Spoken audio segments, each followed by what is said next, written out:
اعوذ باللہ من الشیطان اللعین الرجیم بسم اللہ الرحمن الرحیم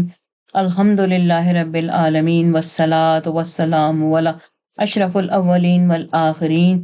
ان اللہ وملائکتہ یصلون علی النبی یا ایہا الذین آمنوا صلوا علیہ وسلموا تسلیما ربی اشرح لی صدری ویسر لی امری واحلل عقدۃ من لسانی یفقہوا قولی رب یسر ولا تعسر وتمم بالخیر اللہم صلی علی محمد وآل محمد اللہم صلی علی محمد وآل محمد۔ السلام علیکم مومن و مومنات، جیسا کہ آپ لوگ جانتے ہیں کہ معرفت قرآن کے سلسلے میں جو پروگرامز چل رہے ہیں اس میں ہم سورہ نساء کی جو ہے آیات کا احاطہ کر رہے ہیں، اور ان آیات پہ ہم گفتگو کر رہے ہیں جو کہ فضائل محمد و آل محمد میں یا جہاں کہیں پر بھی لوگوں میں اس کا مسکنسپشن جو اوروں سے انہوں نے اس کی تفسیر لی ہے اس پہ بھی ہم کہیں کہیں پر ہم گفتگو کر رہے ہیں۔ تو آج اسی سورہ نساء کی آیت نمبر 2 کا ہی ہم یہاں پہ جو ہے وہ کچھ حصہ باقی تھا جو ہم اس کی تلاوت کریں گے اور اسی کو یہاں پہ ایکسپلین کریں گے۔ بسم اللہ الرحمن الرحیم واتقوا اللہ الذی تساءلون به والارحام ان اللہ کان علیکم رقیبا، اور اللہ کا تقوی اختیار کرو اور آپس میں تم جو سوال کرتے ہو کہ قطع رحمی سے بچو، اور اس میں شک نہیں کہ اللہ تم پر نگران ہے۔ صدق اللہ العظیم۔ تو ہم جو گفتگو کر رہے تھے اس گفتگو میں ارحام کی بات ہو رہی تھی، اور ارحام کے متعلق جو ہے امیر المومنین حضرت علی علیہ السلام نے ارشاد فرمایا انا الرحمن وہی الرحم، اور اس سے مراد انہوں نے فرمایا کہ رحم آل محمد ہے۔ رحم وہ جگہ ہے انسان کی جسم میں جس میں جو ہے وہ آنے والی نسلیں رہتی ہیں، آنے والی نسلیں قرار پاتی ہیں۔ ہر شخص کے اندر وہ رحم موجود ہوتا ہے جس میں اس کا نطفہ موجود ہوتا ہے، اور وہ جلد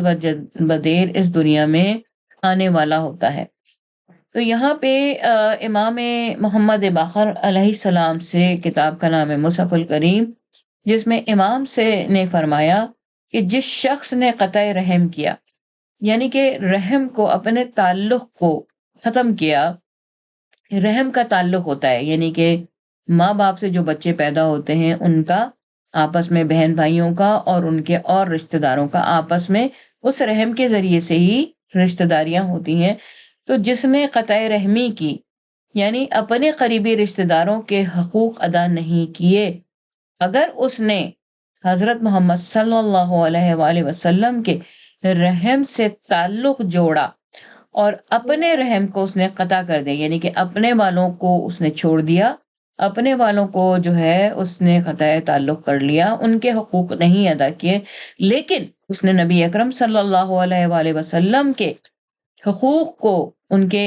جو ہے رحم سے، ان کے رحم سے جو اولادیں چلی آ رہی ہیں ان سے بہترین تعلق جوڑا، تو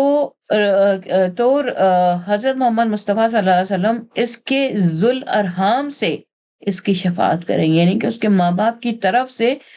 اس کی شفاعت کریں گے کہ جو نبی اکرم صلی اللہ علیہ وآلہ وسلم کے ساتھ تعلق جوڑے گا، ان کے جو ہے ان کے قریبی رشتہ داروں کا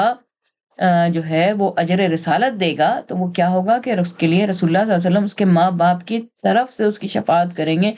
اور ان سے کہیں گے تم ہماری اطاعت اور حسنات میں سے جس قدر چاہے لے لو اور اس کو معاف کر دو، جس قدر طاعت اور حسنات وہ ارحام ڈیزرو کرتے تھے، یعنی کہ وہ ماں باپ کے حقوق، اپنے بہن بھائیوں کے حقوق کو ترک کر دے، لیکن نبی اکرم صلی اللہ علیہ وآلہ وسلم کے رشتہ داروں کو جو ہے ان کے حقوق ادا کریں، ان کی دیکھ بھال کریں، ان کا خیال کریں، تو قیامت والے دن نبی اکرم صلی اللہ علیہ وآلہ وسلم اس کے ماں باپ، بہن بھائی، اس کے رشتہ داروں سے کہیں گے کہ یہ جو تمہارے ساتھ تمہارے حقوق نہیں ادا کر سکا ہے تو میرے خزانے تمہارے لیے کھلے ہیں، یعنی ان ماں باپ، بہن بھائیوں کے لیے اس شخص کے جو ہے وہ خزانے کھلے ہیں کہ جتنا چاہے اپنی مرضی سے، کیونکہ اس نے میرا حق ادا کیا ہے، میرے رحم سے وصل کیا ہے، اس نے میرے رحم کا خیال کیا ہے، اس نے میرے رشتہ داروں کے ساتھ محبت اور جو ہے خیال سے پیش آیا ہے تو اس کا عوض میں دوں گا، یعنی کہ اس کا اجر خود رسول اکرم صلی اللہ علیہ وسلم دیں گے، اور اپنے خزانوں کے منہ کو کھول دیں گے کہ تم جتنا چاہو سے اس میں سے لے سکتے ہو۔ اور کسی شخص نے جو ہے اپنے والوں کا بہت خیال کیا، اپنے ماں باپ بہن بھائیوں کو بہت کیا ہے، اور لیکن نبی اکرم صلی اللہ علیہ وآلہ وسلم کے ساتھ ان کے قریبی رشتہ داروں، ان کے سارے رشتہ داروں جو بھی ان کے ساتھ رشتہ دار اس کو ملتے ہیں، تعلق ہے، اس کو اس نے قطع کیا، ان کے حقوق ادا نہیں کیا، ان کا خیال نہیں کیا، تو پھر کیا ہوگا؟ اور اس نے ان کے حقوق کا انکار کیا، یہاں تک کہ اس درجہ حقوق سے دور رکھا کہ ان کے ناموں کو ان کے ناموں کو ان کے القابوں کو دوسرے کو دے دیا، ان کے غیر کو دے دیا، اور ان کے غیر کو، محمد والے محمد کے غیر کو ان کے القابات سے پکارا، جیسے آپ سنتے آ رہے ہیں کہ جو ہے وہ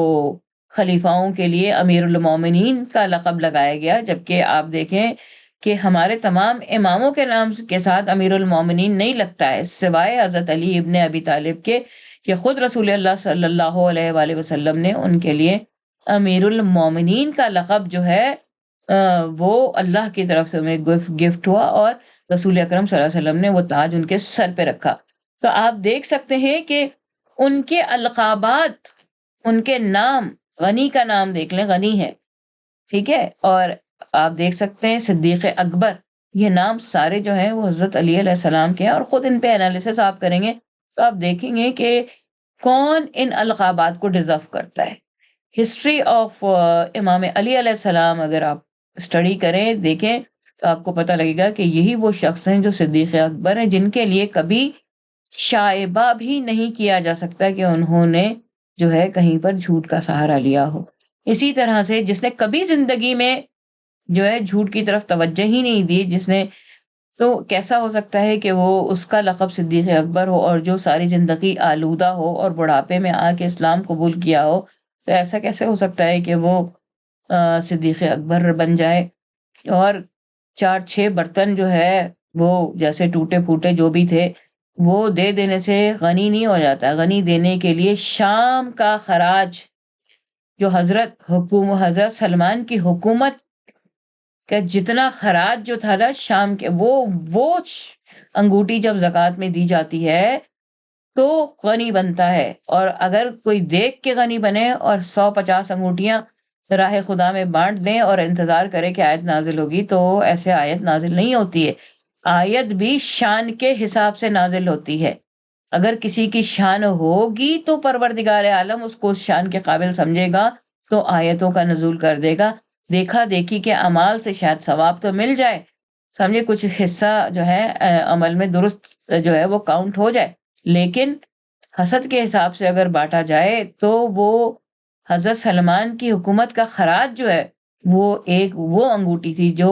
امام علی علیہ السلام، امیر المومنین امام علی علیہ السلام، صدیق اکبر، فاروق اعظم، غنی ابن غنی نے جو ہے وہ انگوٹھی جو ہے وہ زکوٰۃ میں دے دی، نماز میں رکوع کے دوران آپ نے عطا کر دی، اور ایسا رکوع آج تک کائنات میں دیکھا نہیں جاتا، مثال اس کی ملتی ہی نہیں ہے، اور اس کو کرنا جو ہے وہ صرف حضرت علی ابن ابی طالب کا ہی افتخار تھا، ان کا ہی جو ہے وہ کہا جائے طریقہ تھا کہ وہ کس طرح سے دیتے ہیں، اس کا امیجنیشن، اس کو انالیسس بھی ہماری سوچوں سے کہیں اعلیٰ ہے، تو ہم اس تک پہنچنے کی کوشش بھی کریں تو ہمیں نہیں سمجھ آتا ہے کہ کس طرح سے آپ نے وہ انگوٹھی جو ہے زکوٰۃ میں دی ہے، اور رکوع کے دوران آپ نے یہ عطا فرمائی، اور اس پہ آیتیں بھی نازل ہو گئی ہیں۔ پھر کیا ہے کہ اگر جو شخص جو ہے اس طرح سے کرے گا تو پروردگار عالم کیا ہے، اس کو ان کو جو ہے اس کے قیامت کے دن فرشتے اس سے کہیں گے کہ اے بندہ خدا، تو نے ان اغیار کی سچائی اور صداقت کے لیے حضرت صلی اللہ علیہ وآلہ وسلم اور اطہار علیہ السلام سے جو تیرے امام اور پیشوا تھے عداوت کی، اور انہی سے انات طلب کرتا کہ وہ تیری امداد کرے۔ اگر تو اس مسئلے میں پھنس بھی گیا تھا تو ان سے تعلق جوڑتا نا، یہ نکالتے ہیں مسئلوں سے، یہ مشکل کشا ہے۔ الغرض وہ کوئی مددگار اور فریاد قیامت والے دن نہیں پائے گا، اور دردناک اور جو ہے وہ دردناک عذابوں میں داخل کر دیا جائے گا۔ پھر آپ علیہ السلام نے فرمایا، امام محمد باقر علیہ السلام نے، کہ جو کوئی ہم کو ہمارے ناموں سے نامزد کریں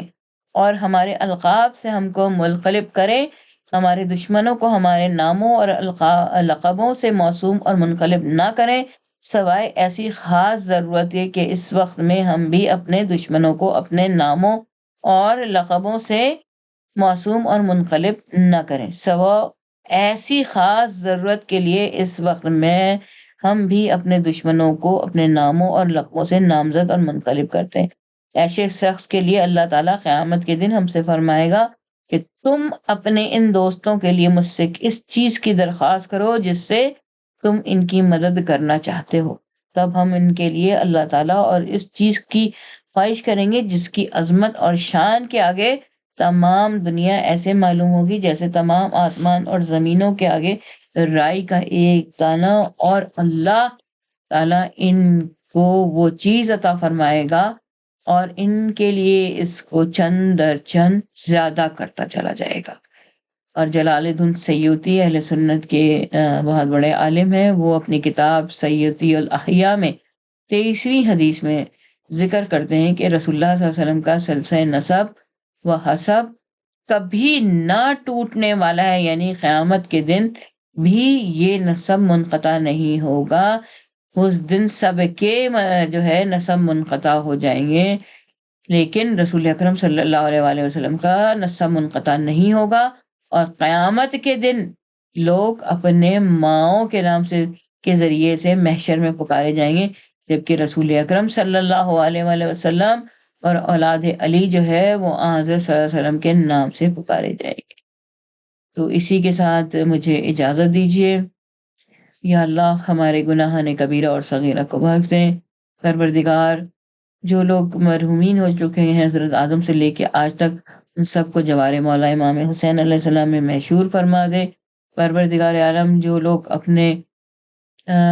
رزق و روزگار کی وجہ سے پریشان ہیں، بحق امام جعفر صادق علیہ السلام ان سب کو بہترین رزق و روزگار عطا فرما دے۔ پروردگار جو لوگ جو ہے وہ اپنے اعمال کی وجہ سے پریشان ہیں، ان سب کو بہترین ترغیب عطا فرما۔ پروردگار میرے مولا و آقا امام زمانہ کو جلد از جلد ان کی حکومت کو قائم فرما دے، کو اپنے حفظ و امان میں رکھ، اور ہم سب ان کے ساتھ جو ہے متصل رہیں۔ اور جو لوگ اس دنیا سے جا چکے ہیں ہمارے دور ہماری جنریشنز میں، وہ اور آنے والی جنریشن مولا امام زمانہ کو جو ہے ان کے مددگار ہوں، ان کے چاہنے والے ہوں۔ اسی کے ساتھ اجازت دیجیے۔ الا لعنت اللہ قوم الظالمین انک انت السمیع العلیم۔ اللہم صلی علی محمد۔